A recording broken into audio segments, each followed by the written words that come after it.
तर आजच्या दिवसाची सुरुवात ना हळदीच्या पाण्याने केली. आज संडे असल्यामुळे नाश्त्याला काहीतरी स्पेशल म्हणून आलू पराठे केले होते.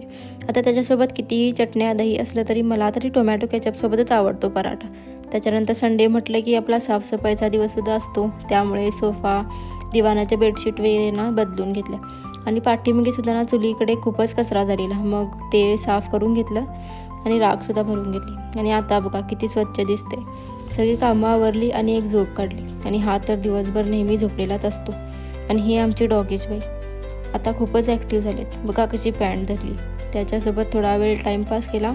तेवढ्यात पप्पा आले, मग त्यांना चहा दिला आणि येताना हे बघा पेरू आणले. दिसायला जरी छोटे असले तरी ना हे चवीला एकदम गोड आहेत. मग संध्याकाळी दिवाबत्तीचा वेळ झाला, मग दिवा वगैरे लावून घेतला आणि स्वयंपाकसुद्धा आवरून घेतला. आणि ही बघा मोहरीची भाजी मम्मी साफ करत होत्या. तर तुम्हाला ही भाजी माहीत आहे का, कमेंट करून नक्की सांगा. तर सकाळी तर एकदम छान ताजी टवटवीत होती आणि आता एकदम कोमेजून गेली. आणि हॉलमध्ये यांचा चालू होता अभ्यास. जेवण वगैरे आवरलं आणि मी सुद्धा बसले यांच्यासोबत गप्पा मारायला. आणि आमच्या मम्मी बघा कशा पॅक होऊन बसल्यात थंडीमुळं. खरंच आजकाल ना खूपच थंडी पडते. चला भेटूया पुढच्या व्लॉगमध्ये. Bye bye.